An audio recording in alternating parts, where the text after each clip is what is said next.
La Primera Guerra Mundial, o también conocida la Gran Guerra. Esta guerra tuvo tres fases: la Guerra de Movimientos, la Gran Crisis y el fin de la Gran Guerra. La Guerra de Movimientos es una fase de la Primera Guerra Mundial que tuvo lugar en 1914, llevada a cabo por Alemania, que quería derrotar a Francia para posteriormente centrarse a Rusia a través de una estrategia de desplazamientos rápidos de material y tropas, una estrategia que posteriormente se volvió característica de los alemanes. Posteriormente, los alemanes invadieron Bélgica el 4 de agosto y se lanzaron sobre Francia, donde el mariscal Joffre llevaba a cabo un contraataque desesperado que logró contener el avance alemán en el río Marne en el mes de septiembre de 1914. Con esta batalla, los franceses consiguieron que los alemanes se retiren de parte del territorio que habían conquistado. De esta manera, comenzó en el oeste la Guerra de las Trincheras. Por otro lado, en frente oriental, los rusos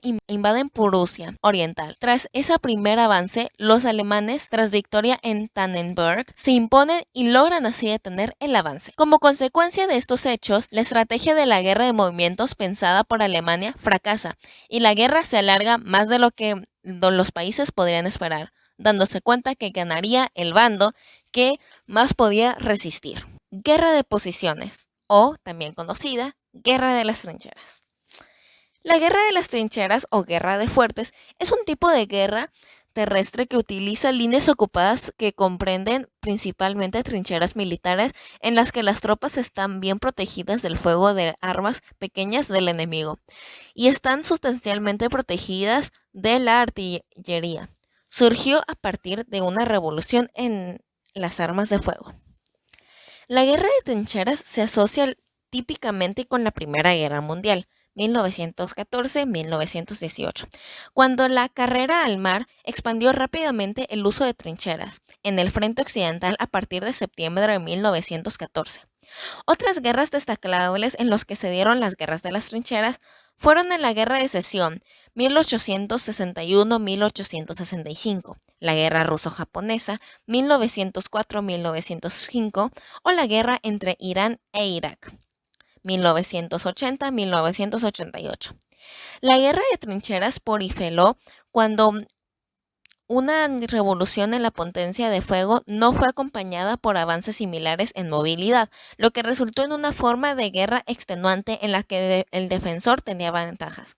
En el frente occidental, en 1914 a 1918, ambos bandos construyeron elaborados sistemas de trincheras, subterráneos y refugios opuestos entre sí, a lo largo de un frente, protegidos del asalto por alambre de púas. El área entre las líneas de trincheras opuestas, conocida como la Tierra de Nadie, estaba totalmente expuesta al fuego de artillería de ambos lados. Los ataques, incluso si tenían éxito, a menudo sufrían grandes bajas. El desarrollo de la guerra blindada y tácticas de armas combinadas permitió eludir y derrotar las líneas estáticas, lo que en general provocó el declive de las guerras de las trincheras. La crisis. El equilibrio militar de fines de 1916 y la imposibilidad de dar fin a la guerra a corto plazo pusieron en una creciente desmoralización. Durante 1917 se desencadenaron protestas de soldados y mandos que se transformaron en auténticos motines, que fueron duramente reprimidos. La unidad política se quebró en el seno de cada una de las potencias, e innumerables voces clamaron contra la guerra, exigiendo una paz negociada. Los más destacados fueron el presidente Wilson de Estados Unidos y el Papa Benedicto. En Francia, la especial dureza de los combates en las trincheras, unida a la escasez de víveres y pertenencias, provocaron la huelga industrial mertigulada y la sucesión de una serie de motines primavera de 1917, que fueron frenados mediante numerosos fusilamientos. En Alemania se liberaron enconadas luchas políticas entre los partidarios de continuar la lucha y los que propagaban su fin. A la postre se impusieron los primeros significados por Hindenburg y Ludendorff, generales mayores tras varios problemas como que todos los submarinos habían declarado la guerra, tanto enemigos como neutrales, y la gran escasez que se formó a partir de eso, los descontentos crecieron y se transformaron en reivindicaciones nacionalistas, de modo en que húngaros, checos y polacos empezaron a demandar su independencia de tal imperio. Italia, a la que los autohúngaros habían infligido severas derrotas, se encontraba en una delicada situación y reclamaba la ayuda de la mano de Aleo, que le envió divisiones franco-británicas para evitar su derrumbe militar. El sultán turco Mehmed V en el Imperio Turco, tras una serie de reveses que hicieron perder Palestina y Mesopotamia a manos británicas, la situación se tornó insostenible. Rusia construyó, sin duda, el escenario más convulso de esta etapa. Presa a un fuerte descontento motivado por escasez de víveres y los continuos descalabros militares, sufrieron diversos motines que finalmente desembocó en la Revolución de Febrero de 1917.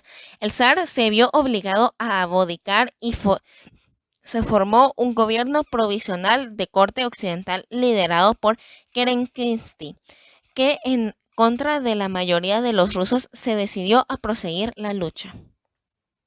El fin de la Gran Guerra. En 1918, ambos bandos atravesaban serias dificultades, tanto militares como económicas. Sin embargo, la fatiga era más visible en el bando de las potencias centrales que en el aliado, pues la incorporación de los Estados Unidos al conflicto había superado una auténtica inyección de recursos materiales y humanos. No obstante, en 1918 los alemanes consiguieron eliminar definitivamente el escenario bélico a los rusos, que habían iniciado negociaciones para poner fin al conflicto. Una serie de derrotas continuas habían animado al gobierno revolucionario soviético a firmar en marzo el Tratado de Brest-Litovsk. Con las manos libres en el frente oriental, el general alemán Ludendorff inició una ofensiva en el lado occidental. Fue conocida como la Segunda Batalla del Somme para diferenciarla de los combates que se habían desarrollado en la misma zona en 1916. La iniciativa fracasó, pues los aliados frenaron la ofensiva en el Marne, al mismo lugar donde Joffre había hecho abortar en 1914 el plan de Sheridan. La crisis militar se tradujo en deserciones masivas. El 8 de noviembre de 1918 estalló en Berlín un movimiento revolucionario y el Kaiser Guillermo II abdicó. Se formó un nuevo gobierno que encabezó el socialdemócrata Ebert. Alemania firmó armisticio el 11 del mismo mes. La monarquía de los Hohenzollern llegó paso al establecimiento de una república democrática, la de Weimar, regida por un frágil sistema parlamentario que fue presa de una gran estabilidad hasta 1933, fecha en la que Hitler abolió la democracia. Para finalizar, aquí van algunos de los avances tecnológicos de las que aportó la Primera Guerra Mundial. Una característica que distinguió a este conflicto de cualquier otro fue el empleo masivo de la guerra química. A pesar de que su uso quedaba prohibido en las conferencias de Halle de 1899 y 1907, la amplia gama de gases utilizados estuvo encabezado por el cloro, el gas mostaza y el fósgeno. Aunque el rápido desarrollo de medidas eficaces como las máscaras de gas redujo su peligro y solo una mínima parte de las víctimas mortales, alrededor del 3%, fueron consecuencias de estos agentes. El primer uso con éxito del gas asfixiante como arma ocurrió durante la Segunda Batalla de Ypres entre abril y mayo de 1915, cuando los alemanes utilizaron gas en varias ocasiones contra tropas británicas. Pronto su uso se extendió a todos los beligerantes más importantes y se estima que el uso de armas químicas produjo 1,3 millones de víctimas a lo largo de toda la guerra. Los británicos sufrieron más de 180,000 bajas. Por esta causa se estima que hasta un tercio de las bajas estadounidenses podrían deberse al gas venenoso y el ejército ruso sufrió cerca de 500,000 de bajas. Los efectos del gas no se limitaron a los combatientes, pues los civiles a menudo sufrían el riesgo de verse afectados, ya que el gas podía alcanzar las ciudades, dependiendo de la dirección del viento, y rara vez se avisaba a la población del peligro. Además de la ausencia de sistemas de alerta, los civiles tampoco solían tener máscaras de gas.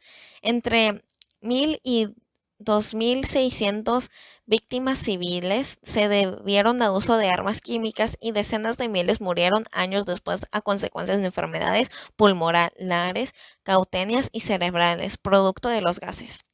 A pesar de que muchos comandantes militares de ambos bandos conocían los efectos y el daño que podrían tener en civiles, su uso continuó a gran escala. Por ejemplo, el mariscal de campo británico Douglas Haig escribió en su diario: "Mis oficiales y yo sabemos que tales armas causan daños a las mujeres y niños que viven en los pueblos cercanos, ya que las fuertes rachas de viento eran comunes en el frente de batalla. Aunque debido a que las armas están dirigidas contra el enemigo, ninguno de nosotros estábamos en absoluto demasiados preocupados por ello". Lo más destacable fue el gran despliegue realizado por Alemania de sus U-boats, submarinos, que desde el comienzo de la guerra, alternando entre la guerra submarina y restringida y la guerra sin restricciones del Atlántico, la Marina Imperial Alemana los empleó con el objetivo de privar a las islas británicas de sus suministros vitales para continuar la guerra. Las muertes de marineros mercantes británicos y aparente invulnerabilidad de los submarinos condujeron a la intención contramedidas como las cargas de profundidad 1916, los hidrófonos sonar pasivo 1917, dirigibles submarinos de ataque H 1917, entre otros. Para ampliar sus operaciones oceánicas, los alemanes propusieron la creación de submarinos del suministro en 1916. Con el fin de la guerra, los avances y soluciones de ambos bandos quedarían olvidados en el periodo de entreguerras y no resurgirán hasta que el comienzo de la Segunda Guerra Mundial trajo una nueva necesidad.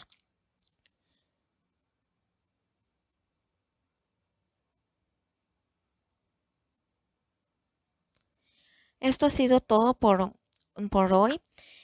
Por favor, suscríbanse, denle like, comenten. Em, Espero que se hayan enterado de algo y que les haya entretenido. Muchas gracias. Eso es todo. Bye.